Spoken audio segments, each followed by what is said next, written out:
Jadi di event webinar kali ini kita akan membahas tentang Fibonacci retracement yang menitik beratkan ke fokus buyer area di mana, seller area di mana, kemudian optimalisasi lot kalau misalnya modalnya kita pas-pasan gitu ya, itu gimana, dan nanti terakhir kita bakalan ngasih market outlook beserta dengan contoh cara penerapan dari Fibonacci retracement-nya itu seperti apa, oke?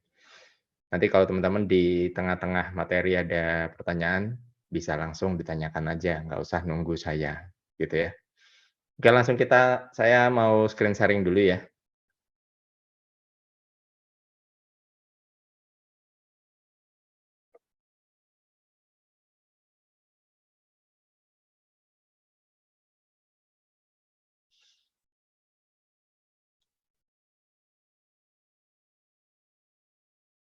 Oke, sebelumnya apakah, layarnya screen sharing-nya bisa kelihatan? Semoga bisa ya. Jadi begini, seperti pada pertemuan sebelumnya, untuk cara analisa dan indikator yang saya gunakan saat ini memang hanya momentum dan Fibonacci retracement saja. Itu berdasarkan saya pengalaman pribadi ya. Jadi, eee alat bantu analisa seperti ini, itu bisa diterapkan ke berbagai instrumen, entah itu saham atau kripto gitu ya. Tapi dengan syarat ya ada history price yang, cukup ideal.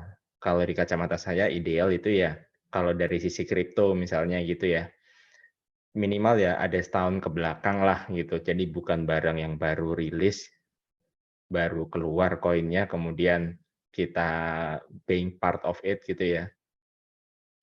Itu lebih cenderung ke spekulasi sih kalau menurut opini saya ya, kayak gitu. Dan sebelum saya masuk ke materinya, perlu teman-teman ketahui, kelemahan dari Fibonacci retracement itu adalah tidak cocok untuk market yang sedang sideways. Fibonacci retracement sendiri, itu sebenarnya lebih sesuai untuk market yang sedang trending, kayak gitu ya. Kemudian sekali lagi sebelum kita masuk ke materi buyer area, seller areanya itu di mana, saya ingin mengajak teman-teman untuk, menggambar sebuah, market structure ya, dengan tujuan agar kita lebih mudah dalam penarikan Fibonacci-nya. Iya, disclaimer, saya sudah disclaimer tadi, Pak. Gitu. Oke, kita lanjut ya.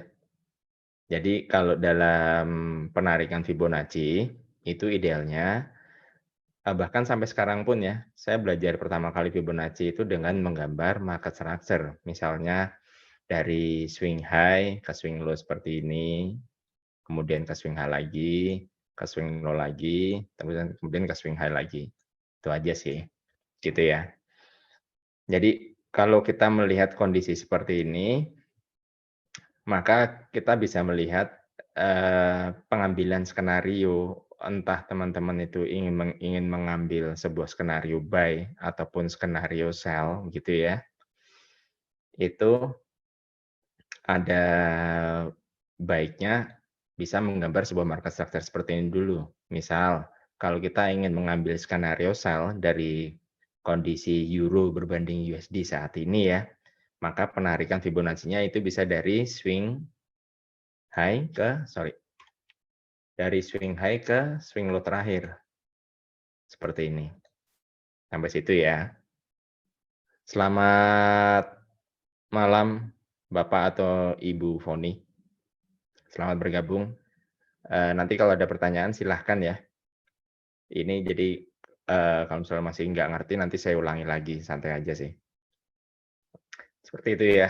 Jadi penarikannya dari swing high ke swing low terakhir. Konsep dari Fibonacci, golden ratio-nya itu berada di kisaran 38,2 hingga 61,8%. Oke, Pak Bowo, kalau Elliott Wave, ya 1, 2, 3, 4, 5, koreksi menggunakan Fibo biasanya koreksi ditangkap di rasio berapa ya? Maksudnya gitu, Pak, ya? Oke, ditunggu ya, Pak. Makanya saya nggak mau gabung-gabungin antara Fibonacci sama Elliott Wave, takutnya itu kan, terlalu berat untuk teman-teman yang mungkin baru mau mengenal forex ataupun mau mencoba mengerti dari alat analisa Fibo ini, Pak, kayak gitu. Next-nya bulan depan kita bakalan ngebahas tentang Elliott Wave-nya itu sebagai, pengindikasian dari penerusan tren gitu ya, 1, 2, 3, 4, 5 atau A1, B1 gitu ya, kayak gitu, Pak. Ini saya zoom in dulu ya supaya teman-teman bisa lihat. Nah, ya. Jadi kalau teman-teman ingin mengambil skenario sell pada perdagangan atau instrumen euro berbanding dolar seperti ini, yang diperhatikan adalah, golden ratio dari Fibonacci yaitu antara 38,2% hingga, 61,8%, seperti itu ya. Kemudian kalau, kita ingin mengambil sell sekalipun, hal yang perlu menjadi pertimbangan adalah juga momentum yang disediakan. Momentumnya masih mengatakan masih, strong up gitu ya, dari sisi momentum stokastik yang sangat sederhana seperti ini gitu loh. Apalagi kalau didukung dengan beberapa candle daily yang menunjukkan strong buyer itu masuk terus di pasangan mata uang euro berbanding dolar seperti ini. Tapi kalau sekali lagi kalau misal teman-teman, ya istilahnya ya, kondisi dari momentum seperti ini, maka pengambilan skenario short atau sell-nya itu, memiliki 3 probabilitas ya, 3 probabilitas. Maksudnya, teman-teman bisa mulai short itu di, kisaran level 38,2% atau di level 50% atau di level 61,8%. Jadi di harga 08.62, 0 dengan penentuan, stop loss-nya, contohnya seperti ini.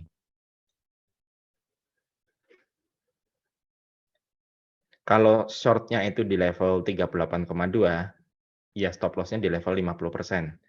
Kalau short-nya di 50% gitu ya stop loss-nya di level 61. Kalau short-nya di level 61,8%, maka stop loss-nya cukup di level 78,6. Itu aja.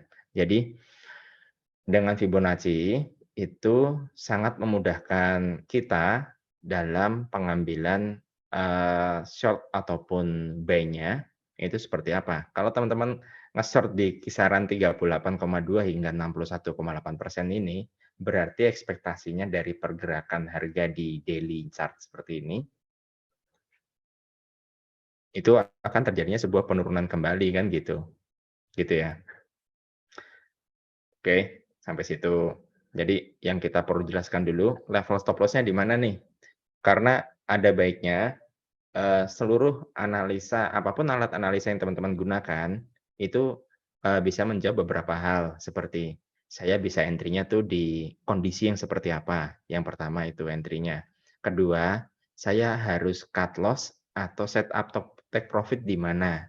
Dan yang ketiga, saya nggak bisa entry kalau kondisinya apa? 3 hal itu aja sih yang diperlukan, sebuah kelayakan dari alat analisa ya. Itu cukup 3 hal itu yang bisa, dipertimbangkan oleh teman-teman, seperti itu ya.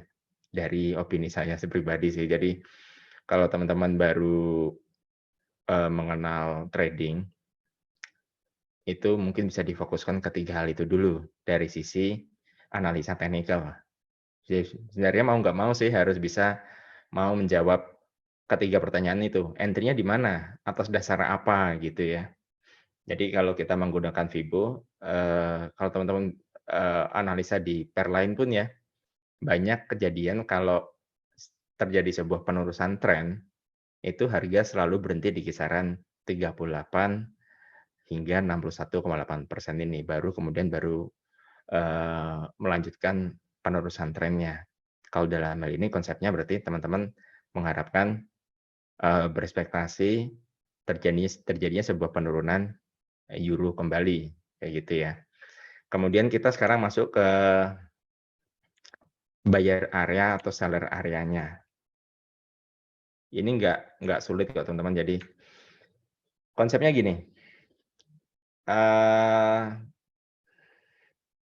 ketika terjadi sebuah rally, ini ya, sebelum terjadinya pergerakan naik ke 61,8%, kalau teman-teman perhatikan di sini, momentum itu kan terjadi sebuah cross up nih, gitu ya, sebuah cross up yang sudah dibentuk itu sudah terjadi cross up tanggal 14 Februari dan dikonfirmasinya di 15 Februari dan berlanjut ke 16 Februari itu juga, masih terjadi sebuah cross up.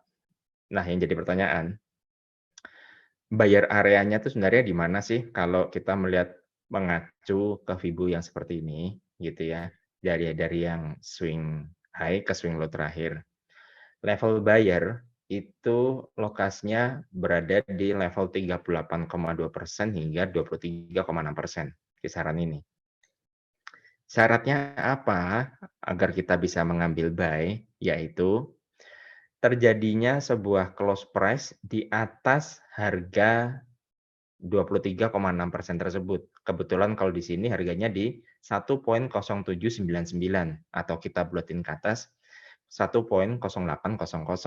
Kalau terjadi sebuah close price pada time frame harian ya, berhubung di sini kita, mengacunya ke time frame 1 hari, harian gitu ya, maka ya, teman-teman perlu menunggu terjadinya sebuah close price.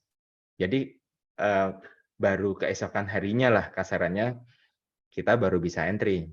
Pada tanggal 20 Februari 2024 terjadi sebuah close price, yaitu pada harga 1.0807. Bener kan? Tadi ada close price di atas 23,6% nih, atau 0,800. Barulah kita baru bisa membeli itu kapan? Baru tanggal 21-nya. Karena secara close price harga itu berada di 23,6%. Maka dengan kondisi seperti itu, yang pertama terjadi sebuah close price, yang kedua didukung dengan momentum, oh terjadi sebuah cross up kok gitu kan. Ya udah berarti keesokan harinya kita bisa melakukan posisi long atau posisi buy. Pertanyaannya, stop loss-nya di mana gitu kan? Stop loss-nya kalau, teman-teman pakai metode yang seperti ini ya, stop loss-nya bisa di-setup pada level 0%-nya atau level low terakhir yang dibentuk, pada tanggal 14 Februari itu, yaitu di harga 1.0694 di situ. Dan untuk level taking profit-nya, kalau misal teman-teman masih pemula banget, risk to reward ratio bisa di-setup minimal di 1:1 ya, 1:1 atau di kisaran 50% dari Fibonacci ini, yaitu di harga 1.0917 gitu. Jadi maksudnya risk to reward ratio 1:1 tuh gimana sih? Sekali lagi saya jelasin ya mungkin biar nggak bosan lah teman-teman. Misalnya resikonya itu di $100 kayak atau $1.000 atau di $10, kalau resikonya di $100 misal, maka tingkat potensi keuntungannya itu juga di $100. Jadi, antara resiko dan keuntungan berbanding lurus, seperti itu, gitu ya. Sampai sini ada pertanyaan nggak? Monggo silahkan ya. Gitu. Jadi kita berbicara tentang buyer area dulu. Buyer areanya seperti itu.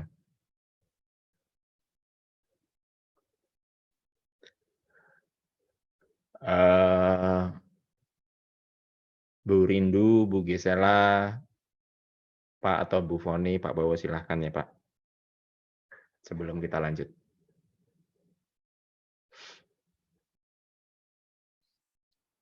Oke, jadi seperti itu ya. Itu buyer area,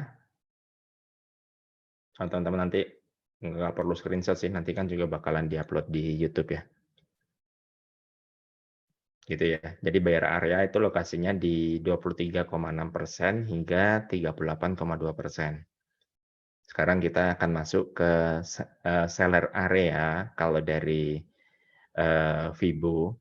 ketika terjadinya sebuah, rally yang cukup panjang, seller area itu bisa dikatakan, kalau dari sisi saham ya, itu tempat atau sebuah lokasi atau range di mana orang pada keluar market, intinya gitu sih.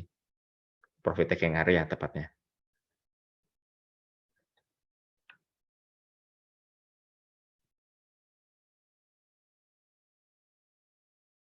Oke, sekarang kita coba cari, eee, apa namanya, seller area itu yang gimana sih, gitu ya. Seperti biasa ini kita gambarin dulu untuk market structure-nya ya. Teman-teman bisa pakai fasilitas TradingView sih, pakai fasilitas TradingView terus, masuk aja ke kolom ini ya, basis ini, terus masuk ke sheet, terus klik pad, gambar gini aja, biar, indikatornya nggak kayak benang ruwet gitu loh maksudnya.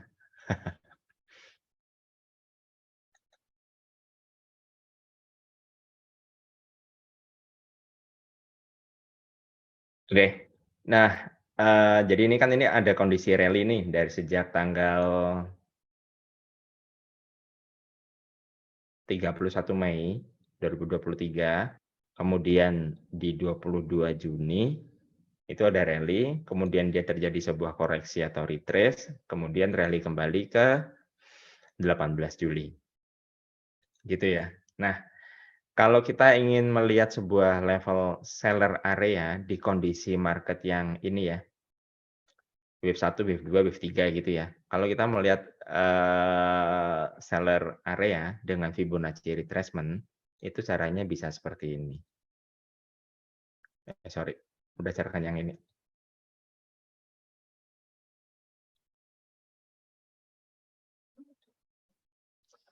oke. Jadi yang teman-teman perhatikan di sini,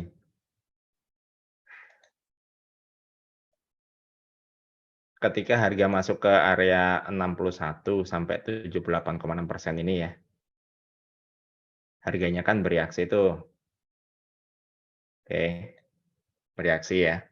Terjadi sebuah retracement sesaat, gitu kan, oke. Nah, kalau kita melihat sebuah maksud saya gini, sorry, saya ulangi ya. Ketika harga masuk ke 61,8 sampai dengan 78,6% dari skala Fibo ini, harga bereaksi dengan terjadinya sebuah retrace dari harga tertingginya itu di 1.1012 dan terendahnya di 1.0833. Terjadi sebuah koreksi sementara, kemudian barulah terjadi, eee eee, penerusan tren ataupun rally naik kembali. Yang jadi pertanyaan gini, kalau teman-teman punya posisi hold buy yang seperti yang saya jelaskan tadi di situ ya, di kisaran 23,6 hingga 38,2% ini, teman-teman ambil hold buy nih, ambil posisi buy atau long di sini. Maka kalau teman-teman melihat, secara fundamental ataupun secara momentum masih mendukung, sebaiknya saya exit-nya di mana gitu kan. Yang optimal ya, maksud saya bukan, dengan, risk to reward ratio 1:1 itu enggak gitu loh, tapi yang optimal. Jadi range, profit taking area itu berada di kisaran 127,2 hingga 161,8. Ini saya hapus dulu yang range ini. Ini saya ketik ya, ini buyer area.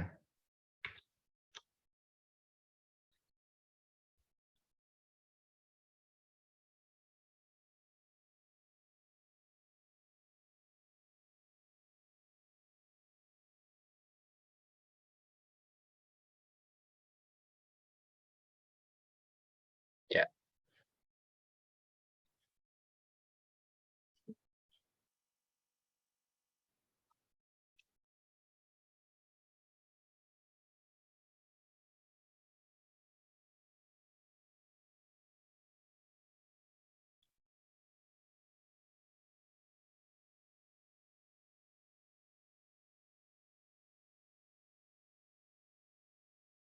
Oke, gitu ya. Jadi ketika teman-teman itu punya posisi, eee, long atau buy ya, punya posisi long atau buy, itu level taking profit yang ideal kalau teman-teman itu, kategori yang suka hold panjang gitu ya, itu bisa di-setup di kisaran 127,2 hingga 161,8. Tapi kalau saya pribadi sih memang, sering setup-nya memang tepat di 127,2-nya itu, yaitu di harga 1,1215 kurang lebih di situ. Kalau kita berbicara tentang risk to reward ratio-nya, katakanlah teman-teman bahkan, baru melakukan posisi long-nya itu di level 38,2 lah katakanlah gitu ya. Kalau teman-teman setup taking profit-nya di 127,2, maka itu bisa dikatakan, 1/2,29. Jadi kalau, stop loss-nya itu di $100, maka potensi keuntungannya itu di $229 atau ya 2,29 kali dari resiko yang, kita setup gitu ya. Jadi kalau menurut opini saya itu masih worth it aja, gitu. Tapi memang kalau kategori seperti ini kan, bisa dikatakan swing yang agak panjang ya. Katakanlah teman-teman tuh ambil posisi long-nya itu di tanggal 13 Juni, baru exit-nya itu di kisaran tanggal, 13 Juli, sebulan. Sebulan baru close posisi, kayak gitu. Kalau menurut teman-teman, teman-teman di sini biasa yang pakai, charting di daily atau 4 jaman atau 1 jaman mungkin gitu? Bisa komentar aja sih, kayak gitu. Ada pertanyaan nggak nih untuk, buyer area dan seller atau profit taking area? Silahkan ya.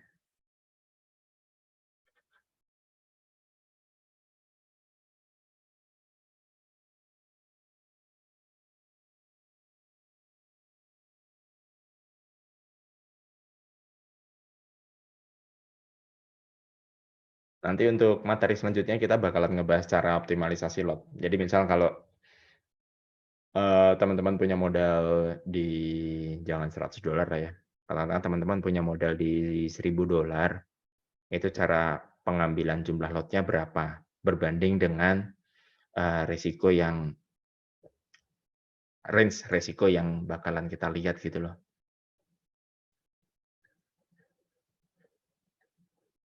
Oke ya, ini saya hapus deh biar nggak bingung ini. Nanti kalau teman-teman ada pertanyaan silahkan. Ini kita masuk dulu ke materi selanjutnya yaitu tentang, cara optimalisasi lot.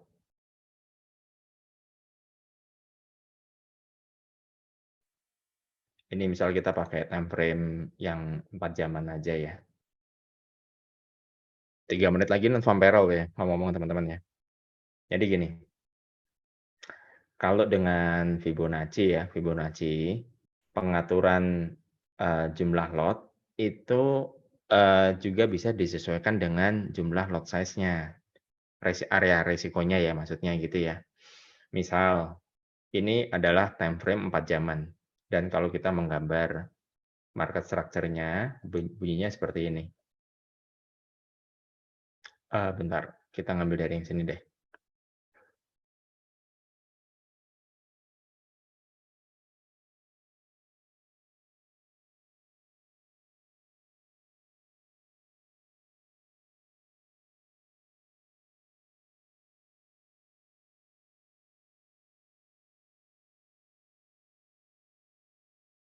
Ya.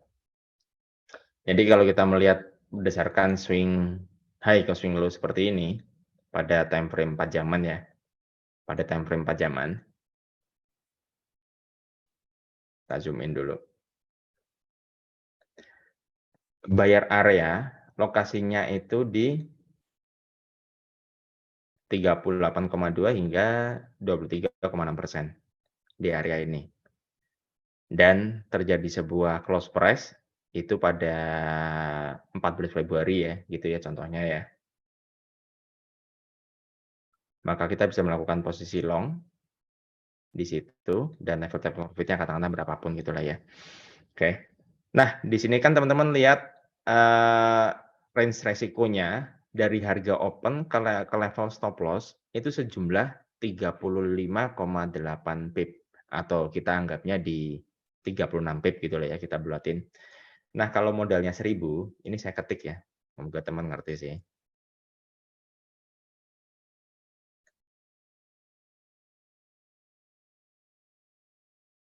Misal modalnya di, 1.000 gitu ya, modal di 1.000, kemudian, misalnya teman-teman mau request, resikonya berapa silahkan ya.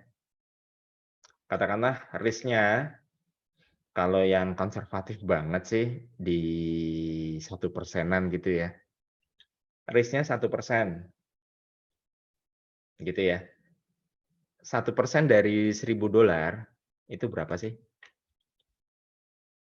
Mungkin Ko Handi bisa ngejawab. 1% dari $1.000 itu di $10. Oke, hanya $10. Hanya $10 atau ya kurang lebih sekitar berapa sih sekarang, 166.000 rupiah gitulah ya.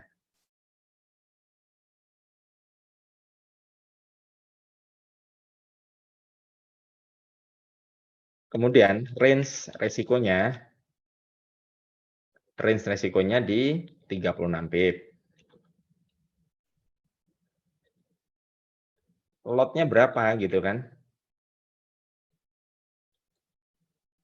Nah, mau nggak mau kalau di kondisi seperti ini memang, teman-teman yang baru mengenal forex CFD harus tahu tentang apa itu nilai kontrak dan berapa nilai satu pip pada, instrumen tertentu, misalnya kayak euro itu berapa, kemudian kalau kayak US yen itu berbeda dengan euro berbanding USD, kayak gitu ya.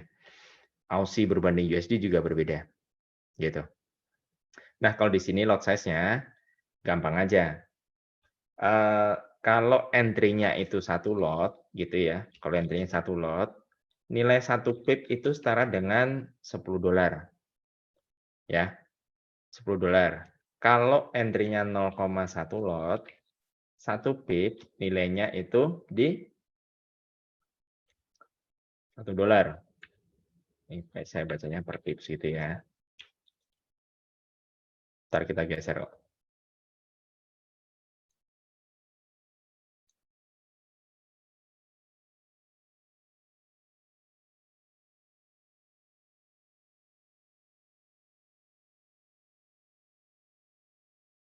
Gitu ya. Kemudian kalau, 0,01 lot, nilai satu pip itu di $0,1 per pip. Oke, sampai situ dulu ya. Semoga ngerti lah teman-teman. Jadi range resikonya kan 36. Nah, supaya resikonya kita cuman $10 doang dari $1.000 ya, maka jumlah lotnya kurang lebih lot size itu di 0,02 lot. 0,03 lot, kurang lebih.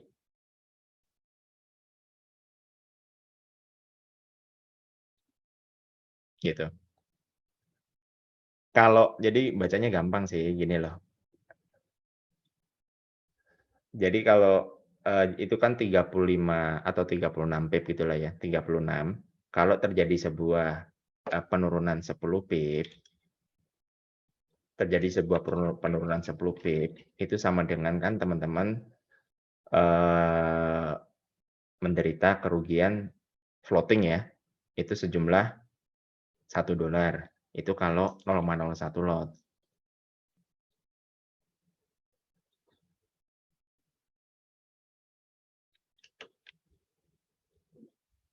Seperti itu. Kalau lotnya 0,03 turun 10 pip, itu kan $3 gitu ya. Kalau 30 pip, nah ini, kalau 30 pips, potensi kerugiannya itu di $9. Sesimpel itu sih. Jadi, memang kalau jujur aja saya kalau ngebahas masalah, optimalisasi lot mungkin sedikit terlalu awal gitu ya, terlalu awal, karena memang sebelumnya kita pengambilan materinya harus dari yang basic banget gitu, masalah lot size and so on gitu. Kalau tiba-tiba teman-teman yang biasa trading saham pun masuk ke CFD, takutnya bingung, kayak gitu. Kalau saham kan, it's okay lah 1 lot 100 lembar saham, ya udah gitu ya aja gitu kan. Tapi kalau, di forex itu bunyinya beda-beda, beda-beda bunyinya. Euro berbeda misalnya, kemudian Aussie berbanding Yen dan juga berbeda jumlah pipnya gitu ya. Tapi nanti kalau teman-teman masih bingung, bisa langsung tanyakan di grup Forex CFD aja, di sana saya aktif kok. Jadi kalau mau tanya tentang, forex gitu ya, teorinya gimana, cara prakteknya seperti apa, itu simpel-simpel aja. Saya bisa jawab di sana, gitu ya. Oke, next kita bakalan ngebahas tentang market outlook ya. Kita bakalan analisa market outlook berdasarkan yang sedang terjadi malam ini, yaitu tentang non-farm payroll.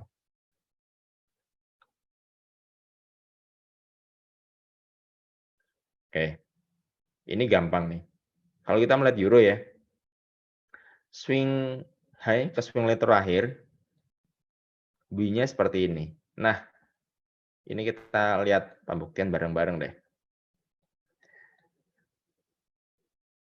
Profit taking atau seller area dari kondisi euro sekarang ini, itu lokasinya di kisaran 127 sampai dengan 161,8, gitu ya. Kalau semisal teman-teman di sini melewatkan posisi buy atau long-nya di kisaran 23,6% hingga 38,2% seperti ini ya, kita nggak dapat nih momen di sini, gitu kan. Saya bisa ngambil momennya itu ketika apa?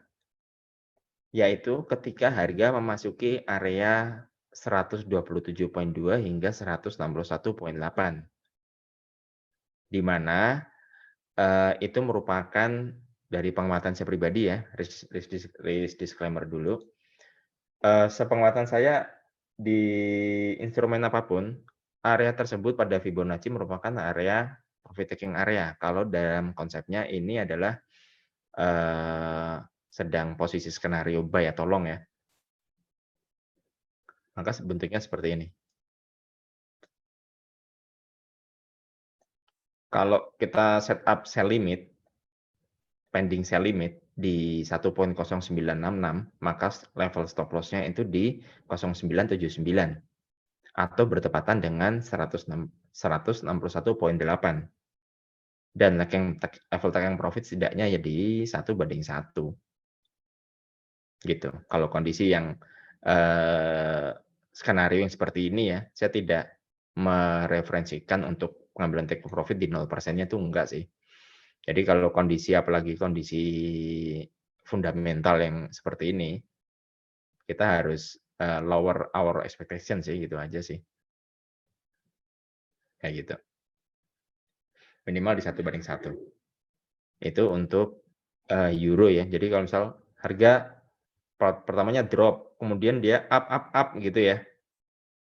Kalau teman-teman ngelewatin momen ketika terjadinya sebuah drop kemudian rebound kembali gitu ya, maka pengambilan, short itu bisa dilakukan pada kisaran 127,2 hingga 161,8. Tapi harus juga dibatasi dengan resiko, gitu ya. Jangan sampai, teman-teman entry short atau sell, tapi tanpa adanya, eee, skenario pembatasan resiko ya, itu janganlah, kayak gitu. Kemudian kalau skenario yang kedua, itu posisi short-nya di 161,8 dan level stop loss-nya ada di 200%-nya, kayak gitu. Untuk pengambilan, taking profit-nya juga sama, minimalnya untuk risk to reward ratio-nya di 1:1. Udah gitu aja.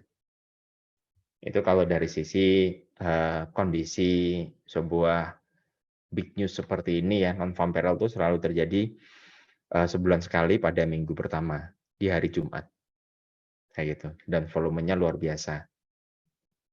Tapi kalau teman-teman masih pemula, kita nggak nyaranin banget ya untuk bisa, bukan untuk bisa, untuk selalu entry pada market yang sedang volatile banget tuh kita nggak nyaranin sih.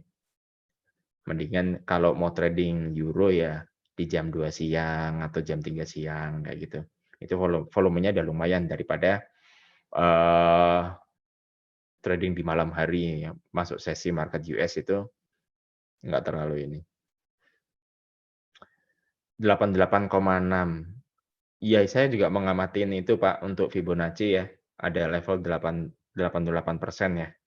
Kalau saya pribadi saya prefer ke 78,6% sih, karena, eee, dari pengamatan saya pribadi level level 78,6 itu juga iya, betul, memang, untuk level sering sebagai koreksi bull, iya betul, setuju, Pak.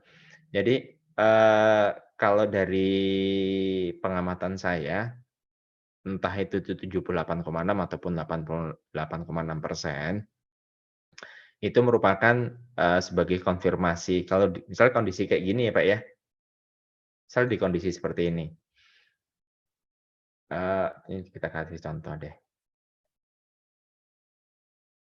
Level 78,6% itu kalau dari sepengamatan saya ya, kalau terjadi sebuah close price di atas 78,6 itu memiliki kecenderungan harga ataupun level 100%-nya itu mampu ditembus gitu loh.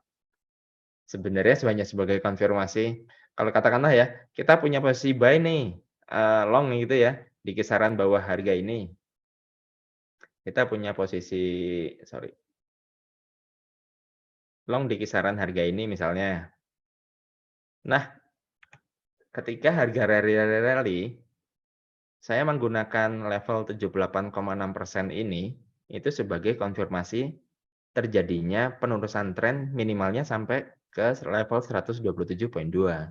Itu aja sih. Kalau mau menggunakan 88,6% ya monggo, nggak masalah, kayak gitu. Jadi sebenarnya itu sebagai konfirmasi awal kalau, ini akan terjadi sebuah penerusan tren atau enggak, itu doang, gitu, Pak. Dua-duanya bagus kok, maksudnya hanya sebagai kalau saya pribadi itu hanya dijadikan sebagai konfirmasi kalau harganya nge-break 78,6% ini, dikatakan break kalau saya itu kalau sudah terjadi sebuah close price ya, Pak.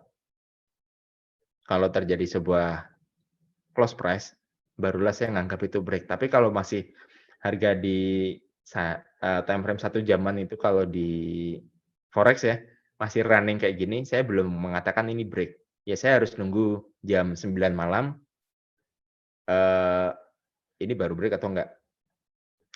Berarti kalau cari peserta anonim tadi siapa ya? Berarti kalau cari, resisten, narik titiknya dari yang tertinggi ke terendah kah?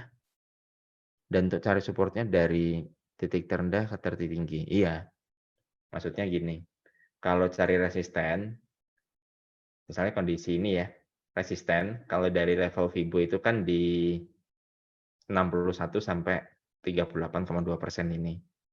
Itu level resisten, kayak gitu.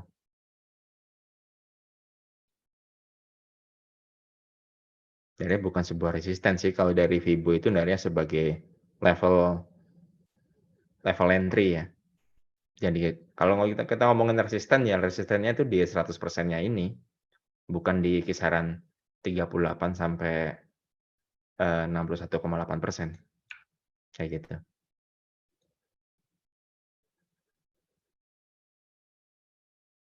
Kayak gitu ya?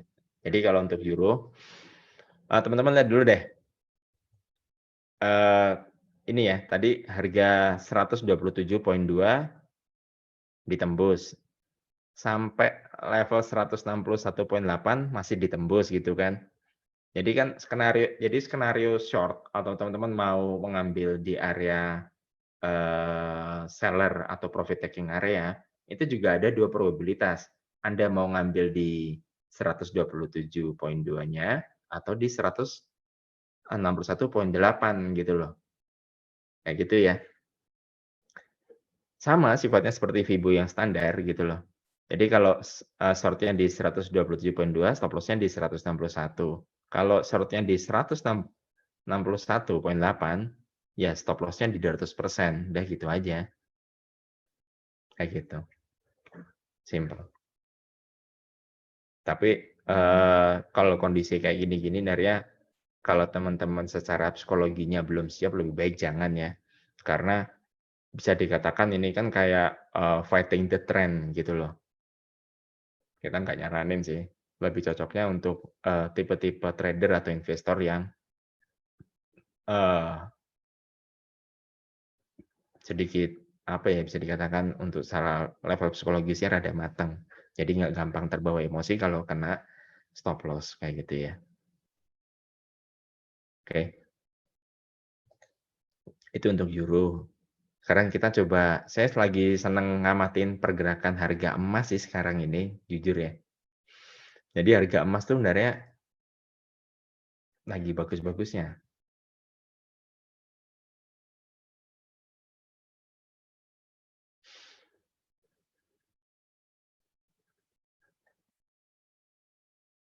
Bahkan saya analisanya secara weekly. Tadi saya sudah sempat mapping bentar sih. Jadi kalau pergerakan harga emas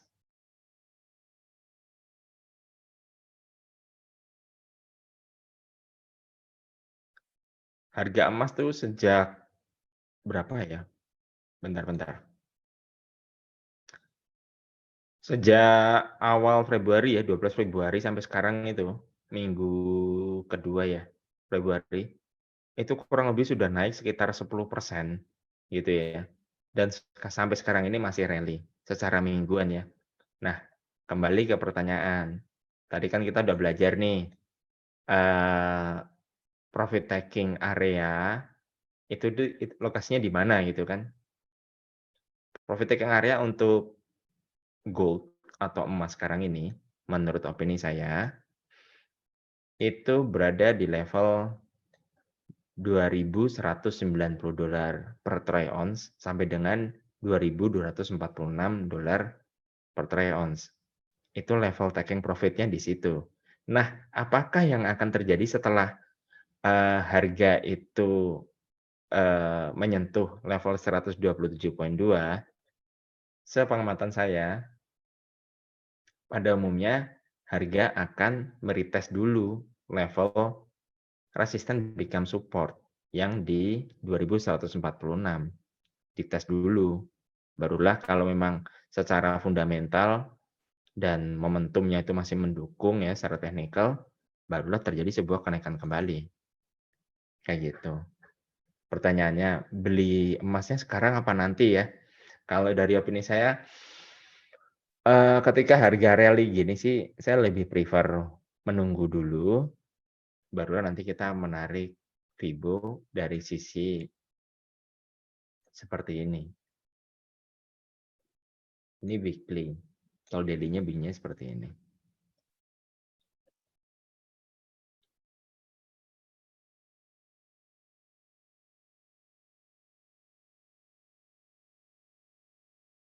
Kayak gitu. Kita tunggu koreksi dulu, koreksinya di mana gitu kan. Tapi biasanya kalau, trennya dia kuat banget, mentok-mentok dia koreksinya cuman ke 38,2% doang sih, baru dia ngelanjutin lagi, gitu. Kalau mau beli emas di secara daily ya, kayak gitu. Ini ada pertanyaan teman-teman? Jangan lupa siapin kopinya dulu.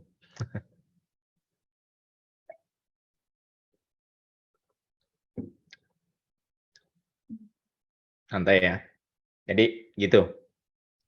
Nanti kita lihat pembuktian bareng-bareng deh. Kalau teman-teman yang belum gabung ke grup Telegram, tinggal masuk aja ke apa, kok grup Telegram? Iya benar, kalau masuk ke grup Telegram, tinggal akses saja media sosialnya Academy Admirals, itu linknya ada di bio, kayak gitu. Ada grup, ada channel, jadi teman-teman bisa bebas bertanya di sana seperti apa. Oke, itu untuk emas ya. Ada yang mau request nggak untuk pair apa gitu mungkin? Saham ya nggak apa-apa sih kalau mau. Cuman saya pendekatannya lebih cenderung ke teknikal yang dari ini aja sih gitu ya. Sedikit sedikit ini aja sih teman-teman, kalau misal teman-teman udah terbiasa menggunakan satu atau 2 alat analisa yang sama dan digunakan secara bertahun-tahun, itu biasanya udah mulai ogah-ogahan untuk ganti indikator gitu ya. Kebetulan kalau saya pribadi juga, eee, pernah beberapa kali trading lah, anggaplah gitu ya. Jadi kalau gonta-ganti indikator itu kalau maksudnya gini, kalau kita tidak merasakan manfaat dari indikator itu dan bisa menarik sejumlah profit dari akun kita ya, bisa jadi kita gonta-ganti indikator terus.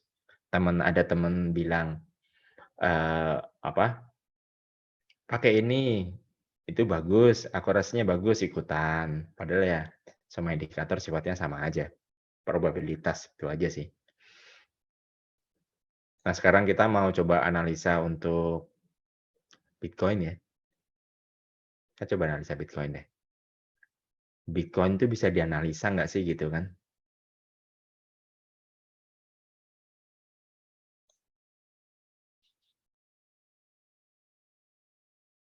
Yuk kita analisa Bitcoin yuk. Ah, Bitcoin all time high ya sempat ya. Yuk. Ah, baca Bitcoin juga bisa pakai Fibo. Dari swing high ke swing low seperti ini. Nah, di sini teman-teman nanti bisa ngelihat potensi dari Bitcoin itu masih bisa naik ke ini, 85.000 sampai 102.000. Bacanya gitu doang. Dari momentum juga masih sangat mendukung. Jadi kalau, ini indikator yang saya gunakan kan stokastik dengan settingannya itu di 1455 ya. Nanti teman-teman kalau mau nanya bisa di grup Telegram deh lebih detailnya. Jadi, dari momentum yang bisa bertahan di atas skala 80 dari stokastik, sepengamatan saya itu menunjukkan, terjadinya penerusan uptrend yang sangat kuat, kayak gitu. Dikatakan akan terjadinya sebuah pembalikan itu ketika apa? Yang pertama, pasti dong terjadi sebuah cross down gitu ya. Wow, rindu, iya. BRIS ya? TPB sekarang berapa? Oke, bentar ya, Pak. Eee, tadi sampai mana? Oh iya, kalau stokastik itunya, skalanya bisa bertahan di atas 80, itu mengindikasikan potensi terjadinya penerusan uptrend yang sangat kuat. Kemudian baru terjadi sebuah, eee, potensi penurunan itu kalau kondisi apa sih? Yang pertama, kalau terjadi sebuah cross down, pemotongan ya dari kuning ke biru ini, dan keluar dari area 80. Kalau misal terjadi cross down-nya masih di atas 80 dan kedua momentum ini belum keluar dari 80 gitu ya, itu belum ada potensi sebenarnya. Tapi kedua garis itu harus, eee, momentum itu harus keluar dari area 80. Barulah itu ada potensi koreksi ataupun penurunan. Tapi kalau masih bercokol di atas 80 walaupun terjadi sebuah cross down, itu bukan jaminan. Itu aja sih. Itu dari sisi momentum ya, belum lagi nanti kalau kita, cross check kan dengan bentuk candle lah and so on gitu ya. Oke, Pak Rindu ya? Pak Bu Rindu ya? Pak atau Bu sih? Kalau boleh tahu? BRIS itu bank syariah, korek ya, Pak? Kalau salah kasih tahu loh, Pak.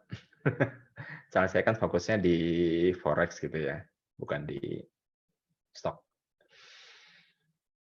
BRIS ya? BRIS. Oh, Ibu Rindu ya, oke, Bu. Makasih, Bu, konfirmasinya, Bu. Bentar ya. Ini kok tumben kok rada lalap. BRIS. Barangnya rally terus ya, luar biasa ya.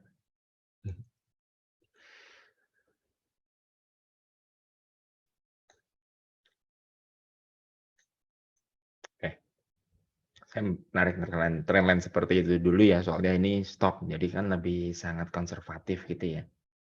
Oke, ini kalau saya lari ke 4 jaman, saya bacanya gini sih. Bu Rindu udah punya posisi buy atau long gitu, di harga berapa kalau boleh diinfokan?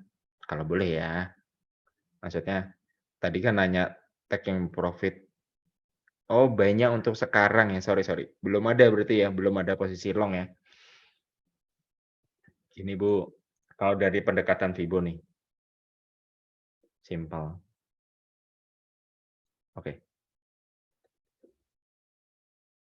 ini saya breakdown ke 1 jaman ya bahkan ya. Saya bacanya gini Bu, kalau saham. Kalau berbicara saham ya mau nggak mau kita berbicara tentang historical dulu kayak gini bunyinya. Pada tanggal sorry, pada tanggal 27 Februari tahun 2024, pergerakan dari Bank Syariah Indonesia itu sempat menyentuh level tertinggi pada harga Rp2.550 per lembar saham. Dan, setelah terjadinya sebuah break high, terjadi sebuah penurunan ya, hingga hingga tanggal 1 Maret 2024 yang menyentuh harga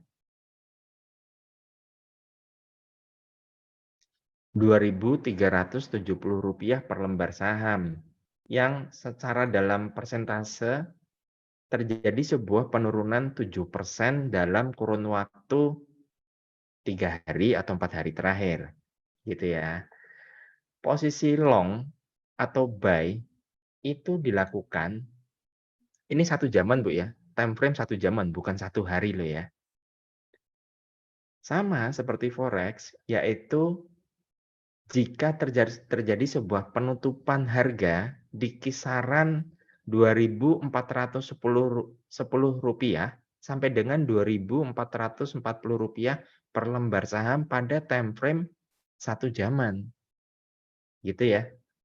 Jadi ketika harga drop nih pada, 1 Maret jam 3 sore, harga drop, kemudian pada tanggal 4 Maret jam 10 siang, itu terjadi sebuah close price di atas harga 2.410 ya.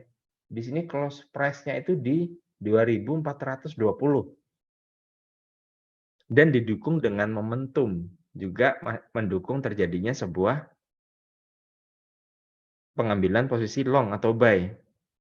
Jadi kalau kondisi seperti ini, posisi long itu dilakukan, katakanlah Ibu nggak di jam 10 deh, katakanlah baru di jam tanggal 5, jam 9 pagi gitu ya, market open, Ibu melakukan posisi long di situ, level stop loss-nya, sorry kalau saya pakai level stop loss ya, karena mungkin teman-teman yang disahamkan seringnya anggapnya investment, tapi, di sini sebagai bahan edukasi saya nggak bisa mengatakan di-hold aja, saya nggak bisa gitu ya. Karena ya itu nyalahin kalau saya ngomong, di-hold aja, karena nobody knows gitu ya kalau kita berbicara tentang resiko. Maka pengambilan buy itu sudah terjadi di tanggal 4 hingga nah saya geser dulu ya, range untuk momentum Ibu bisa membeli BRIS ini, momentumnya ya antara tanggal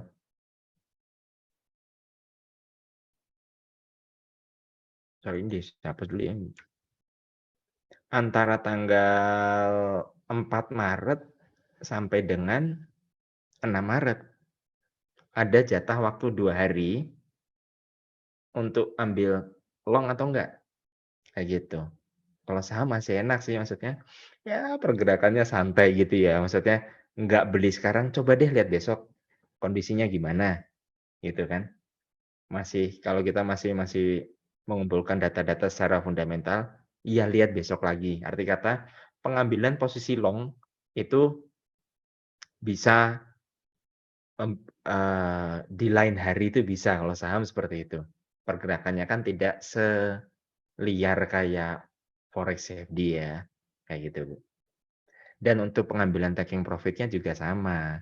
Sama seperti forex, yaitu di kisaran 127,2, kayak gitu, Bu. Jadi kalau katakanlah, eee, saham itu kan 100 lembar saham ya, benar ya? Nih saya hitung deh. Ini hitungan bodohnya ya, kalau saya salah mohon dikoreksi.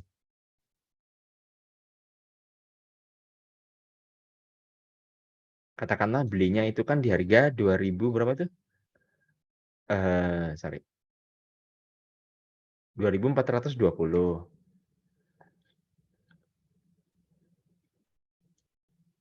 ya kan?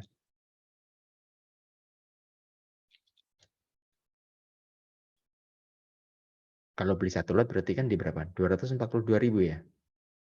Gitu kan? 242.000. Nah, kalau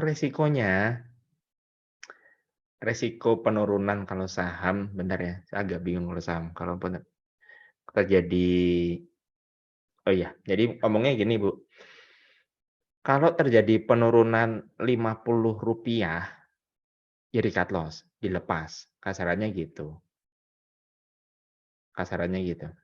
dilepas. Bisa, eee, mengerti, Bu Rindu, semoga mengerti lah ya. Kalau mau lebih jelasnya mampir ke grup Forex CFD dari Akademi Admirals, Bu. Saya ada di sana. Takutnya kalau saya ikut nimbrung di ikut nimbrung di saham, takutnya, eee, campur-campur sama, Ko Handi ya, kayak gitu. Gitu.